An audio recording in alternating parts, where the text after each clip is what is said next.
प्रश्नकर्ता, सभी गुरु ध्यान करने की सलाह क्यों देते हैं? ध्यान का असली उद्देश्य क्या है? ओशो कहते हैं, देखो, हम सब बाहरी दुनिया को अच्छी तरह जानते हैं। इंद्रियों से जो कुछ दिखाई देता है, जो कुछ हम करते हैं, उसका हमें अनुभव है। लेकिन हमारी आंतरिक दुनिया, विचार, भावनाएं, सपने, डर, कामनाएं, उसके बारे में हम लगभग अनजान हैं।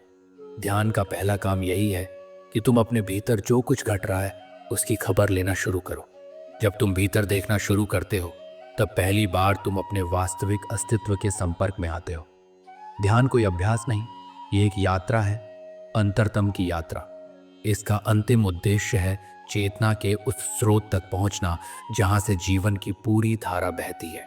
और एक बात और समझ लो, ध्यान केवल आत्मा की खोज नहीं है, यह तुम्हारे चरित्र को भी बदल देता है। जो चीजें तुम्हारे भीतर छिपी होती हैं, डर, गुस्सा, वासना, जब तुम उन्हें देखने लगते हो तो वे छिप नहीं पाती। जो चीजें अचेतन में रहती हैं वे तुम्हें गुलाम बनाए रखती हैं, लेकिन जैसे ही तुम उन्हें देख लेते हो, समझ लेते हो, वे तुम्हारे ऊपर से सत्ता खो देती हैं। ध्यान अंधेरे में प्रकाश लाने जैसा है, और जब प्रकाश आता है तो अंधकार अपने आप चला जाता है। उस अंधकार के हटने से जो ऊर्जा बंधी हुई थी वह मुक्त हो जाती है। मन हल्का महसूस करता है, शांत और संतुलित हो जाता है। तो ध्यान कोई साधारण तकनीक नहीं है, यह मुक्ति की कुंजी है। प्रश्नकर्ता, ओशो, शांत मन का क्या महत्व है? इसका क्या उपयोग है? ओशो कहते हैं, जब मन शांत होता है तब पहली बार तुम अपने असली स्वरूप को देख पाते हो। उस शांति में तुम केवल सोचने वाले नहीं रह जाते, तुम देखने वाले बन जाते हो, एक साक्षी। और यही साक्षी भाव ध्यान का सार है। उस क्षण तुम अनुभवों से अलग हो जाते हो। जो कुछ घट रहा है वह घट रहा है, लेकिन तुम उससे जुड़े नहीं हो। तुम केवल देख रहे हो, बिना किसी हस्तक्षेप के। तुम अनुभव नहीं हो, न ही अनुभव करता। तुम केवल जागरूकता हो जो इन दोनों के पार है। अब तक जो तुम मानते थे, मैं ये हूँ, मैं डॉक्टर हूँ, मैं पिता हूँ, मैं दुखी हूँ, ये सारी पहचानें केवल मन की बनी हुई धारणाएं हैं। ये सब तुम्हारे व्यक्तित्व का हिस्सा है, लेकिन तुम्हारे अस्तित्व का नहीं। जब साक्षी प्रकट होता है तो इन सब के साथ तुम्हारी पहचान टूटने लगती है। शांत मन का यही उपहार है। तुम भ्रम से बाहर आते हो और सत्य से मिलते हो। तुम जान जाते हो कि तुम कुछ नहीं हो, फिर भी सब कुछ हो। ये शून्यता ही पूर्णता है। प्रश्नकर्ता, जैसा कि मैं महसूस करता हूँ, मेरा अस्तित्व कई स्तरों पर फैला है। शरीर, मन, भावनाएं, आत्मा, और हर स्तर को जीवन के लिए ऊर्जा चाहिए। आत्मा तो अपने स्वभाव से ही आनंद से भरपूर है, लेकिन उसकी ऊर्जा बाहर की ओर बहती रहती है। क्या ध्यान का उद्देश्य यह नहीं है कि इन ऊर्जाओं को ऊपर की ओर मोड़ा जाए ताकि ऊंचे स्तर भी पुष्ट हो सके? ओशो कहते हैं, नहीं, यह स्तरों का नहीं, गुणों का सवाल है। ध्यान किसी संरचना में ऊपर नीचे जाने की प्रक्रिया नहीं है, ये तुम्हारे भीतर की गुणवत्ता को बदलने की कला है। 3 मूल गुण होते हैं, तमस, रजस और सत्व। तमस यानी जड़ता, सुस्ती, अज्ञानता। रजस यानी क्रिया, व्याकुलता, भाग दौड़। और सत्व, संतुलन, शांति, स्पष्टता। ध्यान एक सात्विक क्रिया है। इसका उद्देश्य यह नहीं कि ऊर्जा को कहीं रोका जाए या ऊपर धकेला जाए, बल्कि यह कि तुम्हारा सारा अस्तित्व सत्व से भर जाए। जब तमस और रजस दोनों समाप्त होते हैं तो भीतर केवल शुद्ध सत्व बचता है। न कोई आलस्य, न कोई बेचैनी, बस एक शांत, सजग, जागृत उपस्थिति। और जब तुम उस सत्व की अवस्था में होते हो तब ऊर्जा स्वयं सही दिशा में प्रवाहित होती है। उसे धकेलने की जरूरत नहीं रहती, वह सहज रूप से अपने उच्चतम रूप में अभिव्यक्त होती है। ध्यान उसी सहजता की वापसी है।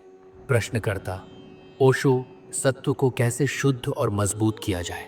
ओशो कहते हैं, देखो, सत्व को न तो शुद्ध करने की जरूरत है और न ही उसे मजबूत बनाने की। सत्व अपने स्वभाव में ही शुद्ध है, जैसे सूर्य। सूर्य को कभी चमकाने की जरूरत नहीं पड़ती, वह तो हमेशा ही प्रकाशमान रहता है। अगर वह कभी धुंधला या अस्पष्ट लगे तो दोष सूर्य में नहीं होता, कारण होते हैं बादल, धूल, धुआं। ठीक उसी तरह तुम्हारे भीतर का सत्व भी हमेशा मौजूद है, जागृत है, लेकिन उस पर तमस और रजस के बादल छा गए हैं। इसलिए प्रयास सत्व को बदलने का नहीं होना चाहिए, बल्कि उन बाधाओं को हटाने का होना चाहिए जो तुम्हें अपनी आंतरिक स्पष्टता से दूर किए हुए हैं। ध्यान, जागरूकता, शांतिपूर्ण जीवन, ये सभी तमस और रजस को हटाने के उपाय हैं।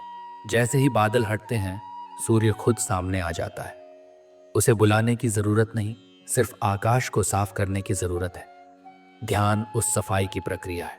प्रश्नकर्ता, सत्व का क्या उपयोग है? ओशो कहते हैं, सत्व किसी प्रयोजन या उपयोग की चीज नहीं है। जैसे तुम पूछो, सत्य, प्रेम, सौंदर्य, करुणा, इनका क्या उपयोग है? ये किसी और चीज के लिए नहीं होते, ये अपने आप में ही पूर्ण है।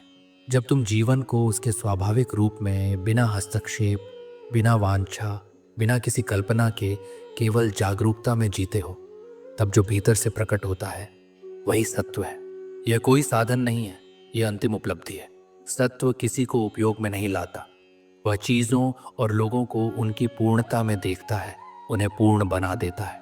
सत्व का सौंदर्य यही है, वह कुछ करता नहीं, वह केवल देखता है, और वही दृष्टि, वही जागरूकता स्वयं में परम परिवर्तन बन जाती है। प्रश्नकर्ता, चूंकि मैं सत्व को सुधार नहीं सकता, तो क्या मुझे केवल तमस और रजस से ही निपटना है? और मैं उनसे कैसे निपटूं?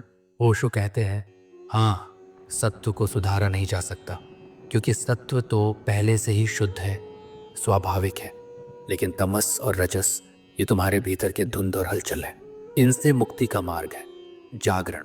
अपने भीतर ध्यान से देखो कि कब तमस तुम्हें आलस्य, मोह, जड़ता में ढकेलता है, और कब रजस तुम्हें लालसा, महत्वाकांक्षा, क्रोध, द्वंद्व में घसीटता है।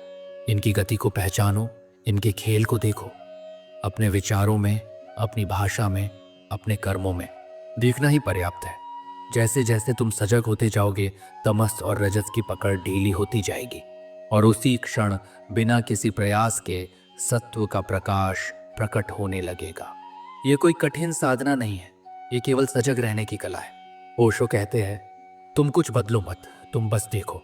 जो देखा जाता है वह स्वतः बदल जाता है, और जो देखा नहीं जाता वही अंधकार बना रहता है। तम और रज अंधकार है, सत्य उजास है। बस दीप जलाओ और तम अपने आप मिट जाएगा।